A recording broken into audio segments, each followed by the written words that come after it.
This is everything you need to know to go to Oahu. All right, let's go.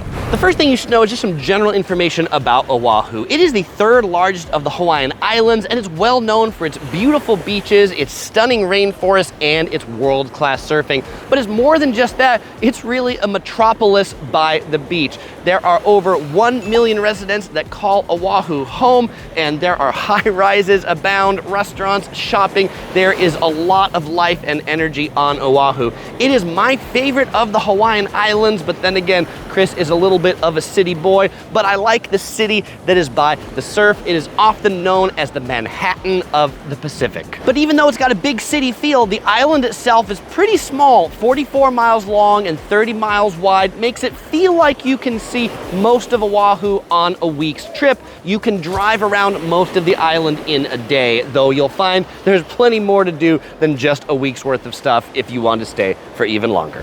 The second thing to know is some information to help you get oriented to Oahu. Oahu is broken down into roughly 5 different regions. There's Honolulu, the North Shore, the Leeward Coast, the Windward Coast, and Central. Honolulu, where I'm standing right now, home to Waikiki, also the capital of the state of Hawaii. Most of the residents in Oahu live in Honolulu. Waikiki is to Hawaii as the Strip is to Las Vegas, loud, busy, and very touristy. Waikiki is also home to most of Oahu's hotels. Think large high-rise resorts, shopping, nightlife, restaurants, all within a couple blocks of the beach. Waikiki attracts 70,000 visitors daily. That's almost 50% of the visitors across all of the Hawaiian Islands. If you're looking for a low-key trip or an uncrowded beach, Waikiki and Honolulu, probably not the place for you. Honolulu is also home to Diamond Head, one of Oahu's best hikes that we'll talk about when we get into things to do. Downtown Honolulu is also Hawaii's government center. You'll find museums, restaurants, shopping there, and a Chinatown too. Now heading up to the north part of the island, this is called the North Shore, known as the surfing capital of the world. It's an easy hour-long drive from Waikiki, and it'll bring you up to lovely Haleiwa town, where the North Shore begins. It has a 7-mile stretch of world-class surf breaks and Hawaiian country vibe. The North Shore is where world-class surfers go when the winter waves reach their majestic heights. Be sure to stop at the Bonsai Pipeline, where you can see surfers make their way through the middle of a wave. Waimea Bay and Sunset Beach are also quite famous on the North Shore. The months between November and February are the best times to see big wave surfing. It's also home to the Polynesian Cultural Center. We'll talk about that in things to do as well. The Windward Coast on the east side of the island tends to get the most rain, leading to lush tropical rainforests, kind of like what you'd see in the movie Jurassic Park, because it turns out this is where Jurassic Park was filmed. It's also home to some of Oahu's most serene beaches and uncrowded beaches. With many beaches and bays, the scenic 30-mile Windward Coast offers up some of the most stunning natural beauty in Hawaii. One of my favorite off-the-beaten-path sites is on this side, the Byodo Inn Japanese Buddhist temple. The Leeward Coast on Oahu's west side is a sunny and dry region without much major tourism past the Ko'olina resort area. Just 30 miles from Waikiki, the region is quite opposite from Waikiki, where you'll see small beach towns and really just kind of how locals live a normal life. You're also going to find this to be the home of the Disney Hotel, the Aulani. And finally, Central Oahu. As the name might suggest, this is the middle of the island. The most famous part of it being Pearl Harbor, a gigantic military base that has a memorial to the lives lost during the Japanese attack. You'll also find big sporting events and a great swap meet at Aloha Stadium. And up in the middle, you can experience Hawaii farm life with a visit to the Dole Plantation, where yes, they still grow pineapples, or a visit to the botanical gardens. The third thing to know is about getting into Oahu, and most people get in here by flying into Honolulu International Airport. It is the biggest airport of the Hawaiian Islands. It has 60 gates spread across 3 terminals. It is kind of a weird airport because much of the airport is actually outside. Like, the common areas are, not that they're exposed to the sunlight, they're covered, but they're outside into the open air, so you're gonna wanna dress cool when you're around the airport because much of it can be really be quite warm. You'll find all of the big North American carriers operating here: United, Delta, American. Southwest is now operating a ton of flights into Hawaii. You'll find the big Asian carriers operating in here as well: Japan Airlines, Asiana, etc., etc. If you're looking to save a few bucks coming into Oahu, consider Southwest Airlines that I mentioned earlier. You generally have to go to their website to find their prices and book. Also consider Hawaiian Airlines, the air carrier of the state. If you're picking up a rental car, it's pretty easy to pick up rental cars now. They've built a gigantic new consolidated rental car center that requires no shuttle. You can just walk across the street from the airport to the rental car center. I quite like it. It's quite nice now. Now, to get into the city, the airport is quite close to Waikiki, just 9 miles. The drive without traffic is about 20 minutes. If you were gonna take a rideshare or taxi, it's gonna cost you about $40. The cheapest way to get into Waikiki is to take bus route 20. It's about $3 will get you in here. It's just gonna take a little longer than if you had a car all to yourself. Oh, and if you are gonna take the bus from the airport, beware, they don't allow any large luggage on the bus, only carry-on sized luggage on the bus. And there are some shared ride shuttles that operate from the airport to various hotels. I'd avoid those. It's not worth the money saving, and they take way too long to get you to your destination. Now, the second major way people get into Oahu is by cruise ship. There are 2 cruise ship docks, both of them in the downtown Honolulu portion of the city: Pier 2 and Pier 12. They're not really walkable to any of the major beaches of the area, but you can walk to some of the downtown sites, including the Hawaii State Capitol and Palace. I also like the neighborhood of Kaka'ako, which is right near the cruise ship terminals. It's a pretty funky neighborhood with a lot of street art, trendy restaurants, and shops. Before I leave the airport, I always like to pick up some tourist brochures. They've got them down in baggage claim in like the Hawaii State Tourist Information Kiosk. Check these out so you've got some reading in your room about local activities and even coupons to pick up. Pro tip about picking up brochures and looking for coupons: if you're walking around and you see Japanese tourist guides, pick these up too, because they'll have different coupons in here than in the English coupon books. And just because you don't read Japanese doesn't mean you can't use the coupon.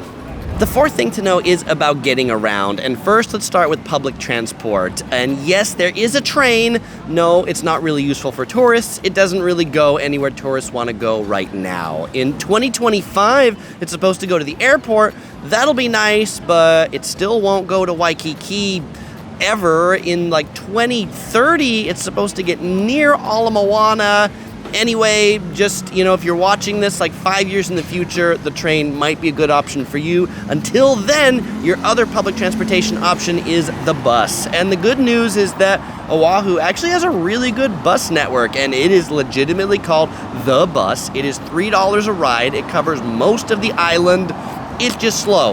That's what you're gonna have to deal with. Cheap, slow, good coverage. Yes, Uber and rideshare are plentiful, but if you are going to take a Lyft or an Uber and you're going to take it to some remote place, the island, make sure you have cell service to go and to come back. That's bit 1 or 2 tourists here in the past before.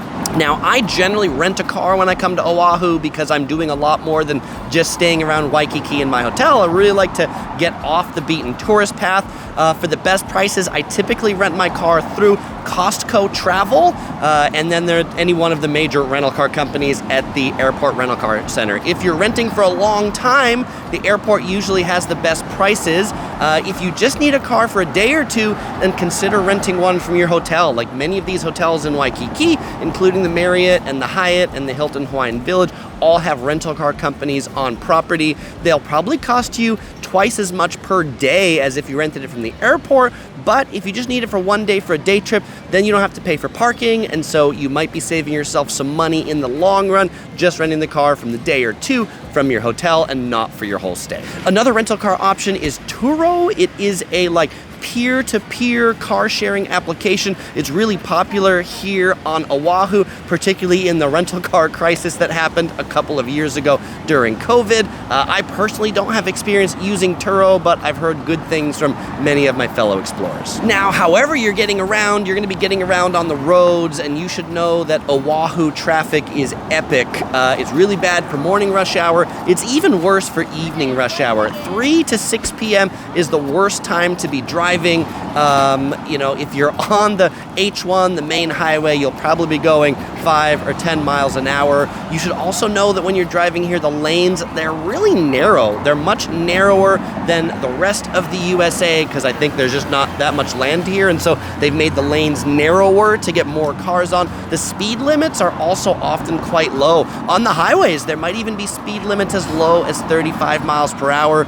Sometimes there's this phrase that when you're in Hawaii, you're on the islands, you're on island time. Everything operates just a little bit slower, so slow down, get used to it. Don't expect to get anywhere in a rush because it won't get you anywhere any faster. If you're in traffic, they generally are pretty good at letting one car in and the other car in. If you want to be polite and thank someone for letting you in, then you throw up the shaka sign to say thank you very much. The final option for getting around are guided tours. You can sign up at a guided tour at any one of the major tourist hotels that'll take you to some other major tourist attractions around. There's also hop-on, hop-off tour buses that operate in Waikiki. One of the major ones is the Waikiki trolley. It'll take you to various destinations and Ala Moana if you want to do some shopping. The fifth thing to know is about the weather and when to go. And the weather pretty much all year round in Oahu is hot and humid. The daytime highs range from somewhere in the low 80s to somewhere in the high 80s. Oahu really only has 2 seasons, the wet season and the dry season. The wet season generally coincides with what people would think of as winter, so November to February, and then the dry season is the summer, June, July, August. Those are also going to be the hottest months in the summer and the coolest months in the winter. The nighttime low drops about 10 degrees from the daytime high. So if the daytime high is 85, then the nighttime low is 75. So the question is, when should you go? Well, that depends. Do you want the warmest water temperature? In that case, come in the summer. But the summer, it's pretty busy. My favorite time to come to Hawaii is the time right after Thanksgiving and before Christmas. Nobody's here during that time. That's when you'll find the room rates are lowest. Lots of people come starting around Christmas and into the New Year's. January and February is when all of the snowbirds from the Northeast, think New York City and Boston, they get really cold and then they say, I need to go find someplace warm, and so I need to go to Hawaii. But really, any time of year you come is not a bad time.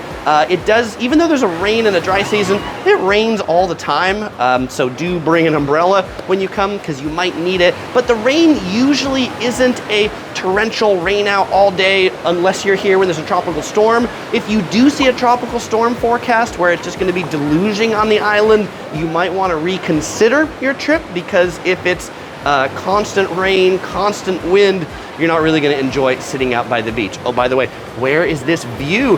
This is from one of the balconies at the Westin Moana Surf Rider, and I want to say hi to Al, the valet parker in the front of the hotel, a fan of Yellow Productions, and said hey as I was walking over here. So hey to you, Al. The sixth thing to know is about the beaches on Oahu, and Oahu has a ton of great beaches, and it's a great beach destination because the water is always pretty warm. The coolest really the ocean water gets is 76 Fahrenheit, and it goes up to 81 Fahrenheit. The hottest time for the water is going to be in September, with the coldest time being in February. For people who do Celsius, that's about 24 to 27 degrees Celsius. You really don't need a wetsuit any time of year. You'll find the protected beaches like this one in Waikiki, where there's a little seawall to protect it, are some of the most warmest places for the water because when the sun comes out, it definitely warms the water up. In the morning, it's going to be the coldest because the sun also hasn't had a chance to warm the water up. Now, when you do go to the beach, you're going to want to be careful because they're not all sandy beaches. Waikiki is a great sandy beach. Ko'olina is a great sandy beach. Kailua is a great sandy beach. There's a beach called Sandy Beach, which is a great sandy beach, but you'll want to be careful there because that one has a really strong shore break. If you're a world famous body surfer, check out Sandy Beach because they have a great body surfing wave. But if you're an amateur, do be careful because big waves break right on the shore. And so with that note, people can often kind of ruin their Hawaii vacation when they get hurt in the water. If you're not familiar with the water, just go ahead and be careful. Find a beach that has lifeguards, swim near them, and that'll make sure you have a good vacation in the end. Now, if you're looking to do some snorkeling, one of the best places for snorkeling on Oahu is at Hanauma Bay, but you have to make a reservation in advance and pay a $25 admission fee, and they're only open about 5 days out of the week. But trust me, the snorkeling there is worth the admission fee. Why do they do that? To make it so that it's not too busy, so that you're not competing with too many people to see the ocean life, and it's closed a couple days a week to give the ocean life a chance to recover. Now, speaking of that, where some of the best ocean life is around coral and rocks, and so many of Oahu's beaches have a coral bottom or a rock bottom. Be really careful around those because the coral and the rock is really quite sharp. So if you're just a beginner beach goer, stick to the beaches with the sandy bottom. If you're going to some of the coral or rock beaches, you'll probably want to bring some water shoes so you don't end up cutting your feet. Oh, and one beach pro tip, if you're gonna spend like a lot of time out here at the beach, definitely make sure you reapply your sunscreen every 90 minutes after you go in the water. The sun in Hawaii can be pretty strong, and one of the worst things that can happen to you too is if you don't put on enough sunscreen and then you turn into a lobster on day 2, then it hurts to be outside. So make sure you put your sunscreen in your hotel room before you get out here, reapply roughly every hour. The 7th thing to know is about shopping, and Oahu has a lot of shops and a lot of shopping malls. Waikiki is home to quite a number of shopping malls. One of the best is the Royal Hawaiian Center right here, right behind or in front of the Royal Hawaiian Hotel. There are 150 shops in this 3-story mall. You will also find a pretty neat food court up on the 2nd floor, and this is home to Cheesecake Factory. If you want to visit Hawaii's largest shopping mall, that is Ala Moana. The Ala Moana Center is really more of a high-end shopping mall. It's really quite impressive, but even more impressive than Ala Moana, in my opinion, is the food court. I think their food court is the best mall food court in all of the USA. So if you're looking for something for the whole family to eat and you like food courts, definitely check out the Ala Moana food court. If you're looking to pick up some Aloha shirts, consider Costco. Costco has really good Aloha shirts. You'll also find a ton of Aloha shirt stores just anywhere on the Waikiki main shopping street. They won't be the cheapest, but there will be a lot of them. And if you're looking for some cheap souvenirs and groceries, one of my favorite stores in Oahu, anywhere really, is Don Quixote. It is like the Japanese version of Walmart or Target, kind of like a Japanese everything store. It's a supermarket, plus a big box store, plus souvenirs. Don Quixote has about 3 locations in Oahu, and all of them are a blast. I have a whole walking tour just through a Don Quixote if you want to see what that looks like before you go there. Oh, and you should know that if you're shopping for like sandals, in Hawaii, they call them slippers. This store, Island Slipper, doesn't sell slippers like you might know them. Instead, they sell sandals, AKA flip-flops. Another great spot for quick souvenirs and also snacks are the ABC stores. They're sort of like a Hawaiian version of a 7-Eleven. You'll find Aloha shirts here, sunscreen, also tons of cold drinks, great sandwiches, and some good breakfast options you can bring back to your room. Oh, and Spam musubi that you can pick up in a pinch as well. If you want to pick up something particularly Hawaiian, pick up the Lihing Mui. It's salted dried plum that's sweet, sour, and salty all at once. If you've never had it, it's worth the taste. The 8th thing to know is about hotels and where should you stay. And most of the hotels on Oahu are in Waikiki. I've stayed at most of the oceanfront hotels here, and let me tell you some of my favorites. Starting on that side, the Hilton Hawaiian Village, the biggest hotel in Hawaii. It is really this like resort that has tons of towers, tons of pools, everything you need right there, and a big wide sandy beach in front of it. The Sheraton, right on the water, big tower. I just like, it is like literally on the water. You can have a room that you look down and you see ocean. The Royal Hawaiian, this pink building that I'm sitting right in front of right now, is just an old classic hotel, but probably one of my favorite classic hotels is the Westin Moana Surfrider, the first hotel here in Waikiki. If you're gonna stay there, definitely consider staying in one of the classic rooms in the classic building. Super cool spots in front of the banyan tree to just sit and chill out and enjoy the beach. The hotel in Waikiki I end up staying at the most because I'm Marriott Titanium Elite is at the Marriott Waikiki. I like that one because the prices are often pretty decent, and as a Titanium Elite member, I get a pretty good free breakfast there. I also like the Hyatt Regency. You get some really great views out of those double towers. And if I'm going outside of Waikiki, then I would recommend the hotels in Ko'olina. There's a Four Seasons that's pretty cool over there, and that's where the Disney Aulani Hotel is. If you're a Disney enthusiast or you got kids and you don't really want to leave the resort and you want to have them play in cool pools and splash pads and kids activities, that's a good one to check out. And if you're heading over to the North Shore and you want a nice resort, check out Turtle Bay, or if you're looking for something cheaper, check out the Courtyard on the North Shore by Marriott. Hotels in Oahu, they're expensive. They're gonna run, at least $200 a night for a decent hotel. If it's less than $200 a night, I would be worried as to whether it's gonna be even halfway nice or not. And if you're a military member, you can consider staying on many of the bases for cheap. Also, there's a military hotel in Waikiki. It's called the Halikoa, and military members can stay there as a morale perk for cheap.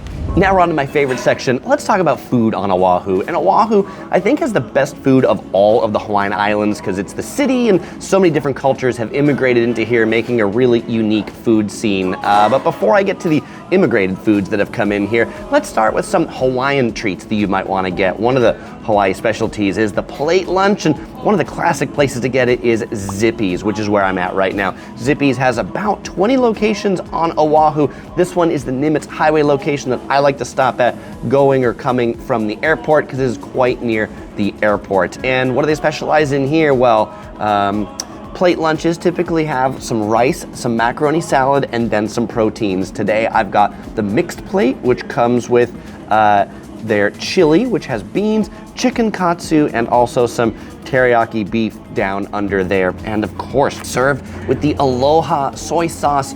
This soy sauce doesn't taste like kikkoman or the Chinese or the Japanese one. It has a unique taste in and of itself. And so definitely make sure you get some soy sauce. You're gonna go ahead and put that on your rice and then chow down. In addition to like the fast food area that they've got here, most Zippy's also have a bakery counter where you can get baked goods, and then also a sit down section where they have like waiter service, kind of like Denny's, has that sort of feel to it. But really, Zippy's, is it the best food in Hawaii? I mean, you could probably get better versions of everything that they sell here, but it has a special place in Hawaiians' heart, people who live here, and it's quick, and I think the prices are reasonable, and it's a Hawaiian classic, so you gotta give it a try.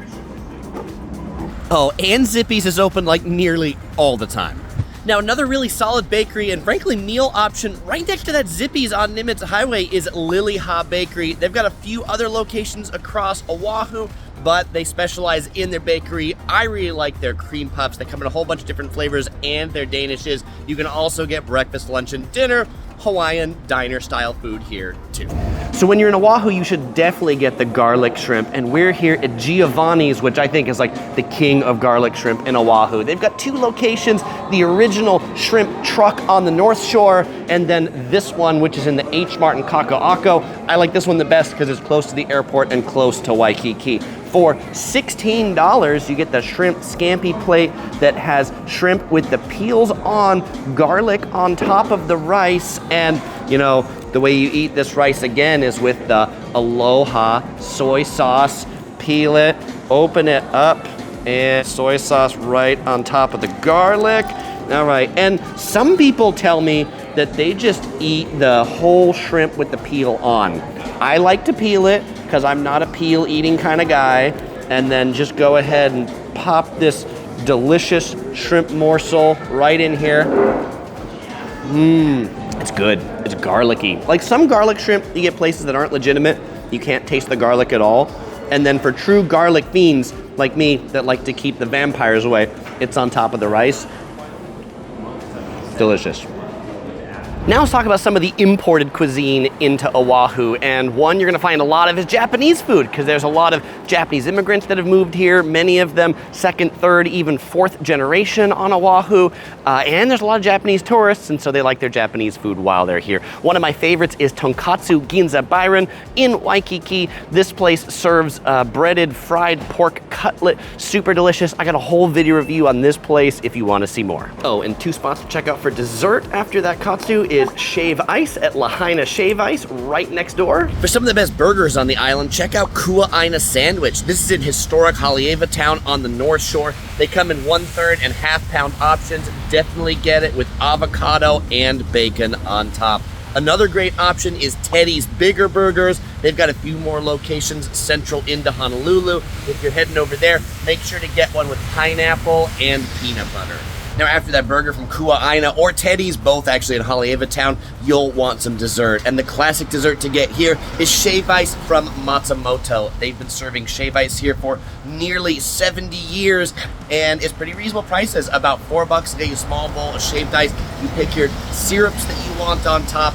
Super tasty, and it's in a little like kind of upscale, recently made downscale mall. I don't know how to describe it, but check out the other shops around Matsumoto while you enjoy your shave ice. And if you find the line from Matsumoto's too long, right across the street is Aoki's, and they've got pretty solid shave ice as well. Now, another type of eating establishment you're gonna find a lot of in Oahu are food trucks. They roam around everywhere, though in Haleiwa Town, there's an extra number of shrimp trucks. I ate at Giovanni's earlier. Their original truck is here, but there's a few more, and so I decided to try the Big Wave shrimp truck. There's a picture there of it. Was in Guy Fieri's Food Network Top 25 shrimp trucks. $16 here's gonna get you some shrimp, some garlic. This one comes with pineapple and green salad, and let's give this one a try. Hot, fresh. Not quite as garlicky as the ones at Giovanni's. So if you're not as much of a garlic fiend, check this place out, but still pretty solid. And check out the other food trucks too. In addition to really tasty Japanese food, you'll also find a lot of really good Korean food on Oahu, and some of it even comes in the form of a food truck. They serve it a little bit differently here, where they do Korean barbecue, Hawaiian plate lunch style. So you'll get your meat, like your kalbi, your 2 scoops of rice, maybe a little bit of cabbage or a salad on the side. Another option is Yummy's. It's a chain of kind of Korean barbecue fast food, kind of like Panda Express, just Korean. While Oahu does have a lot of food trucks, it doesn't have a lot of street food per se, but there's a couple of stalls right here in front of the Royal Hawaiian Center in Waikiki. I really like this one for the sugar cane juice. This is a $9 cup of sugar cane with a pineapple on it, fresh squeezed out of the sugar cane. When it's hot here, you definitely want to drink some beverages in the couple hours. I've been out in the sun today. I think I've gone through like 60 ounces of drinks. And then there's also a really good shave ice place over here. And then upstairs, if you like dim sum, check out this place called Tim Ho Wan. They have dim sum all day for lunch and dinner. It's one of my favorite dim sum spots on Oahu. And this spot that's got a little tiny sign is Henry's Place. They specialize in tropical flavored ice cream. Think like mango and guava. Super good ice cream. You can tell by the crowd sitting out in front. Now, when you're in Oahu, you should definitely get some malasadas. What are malasadas? They are Portuguese donuts that have been Hawaiianified with some kind of like tropical fillings. In the Royal Hawaiian Center, there's this place called Penny's Malasadas that's apparently won Hawaii's best malasadas. Another malasada spot that's a classic is Leonard's Bakery. You're gonna have to drive out of Waikiki, but that one's pretty solid too. So I ran into a couple of explorers from Canada, Ken and Emily, and they're gonna share with you a couple of their favorite spots they ate at and their tips for visiting Oahu. Ken, take it away. First tip I have is Momo-san by Morimoto for ramen. Best ramen I've ever had. Being from Vancouver, we have awesome Japanese food, and it was up there. Went for udon, marugame, fantastic, must try. And Emily's got some to share with you as well. Thank you. I think my biggest tip for when you're coming to Hawaii is just eating as much food as you can, and then just going to the beach and just taking it all in and just relax and have a good time. Yeah, where are we sitting right now, Emily?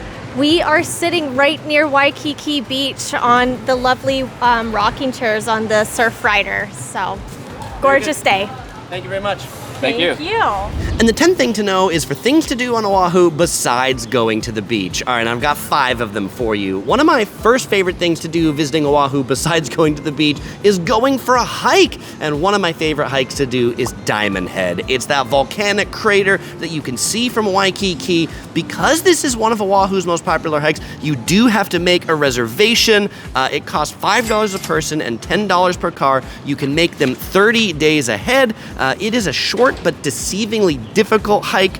particularly when it's hot and humid because the volcanic crater blocks the wind. You drive into the center of it and then hike up from the center to the top, but you're rewarded with some amazing views of Waikiki and beyond. My favorite times to do it are in the morning around sunrise when it's cooler, or to do it around sunset right before they close, because you'll find the least amount of people there if you pick the 4 to 6 p.m. entry time. My second favorite hike is to take the Makapu'u Lighthouse Trail. This one is on the south part of the island. Free parking, no reservations. It's a really neat trail along the coast that brings you up to this lighthouse and this scenic viewpoint. I've got a whole video on both of those hikes if you want to check those out later.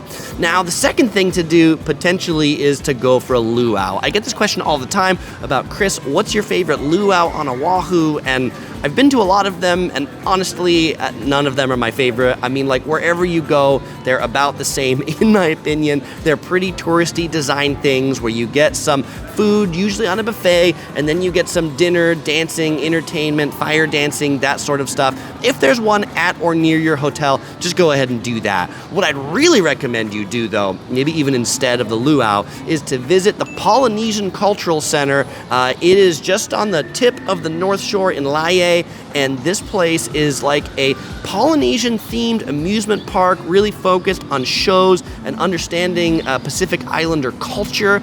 And they've got a great luau experience, and they've got an amazing nighttime show. So it's worth at least a half day to head out to the Polynesian Cultural Center.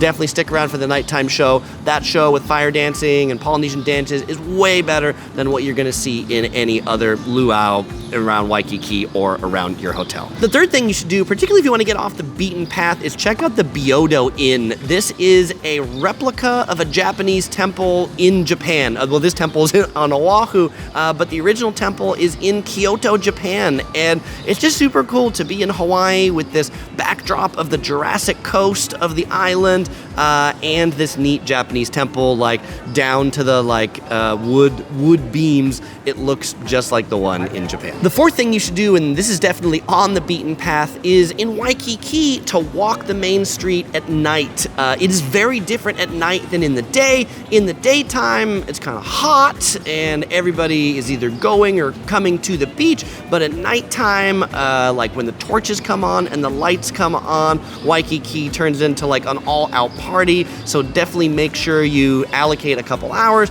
to walk the main street in Waikiki at night. And the fifth thing to do is to check out the fireworks. There are fireworks in front of the Hilton Hawaiian Village on Fridays, 7:45 or 8 p.m., depends upon the time of the year and sunset time. Check it before you go there, but it's a neat fireworks show. You can get right out on the sand and watch it from up close.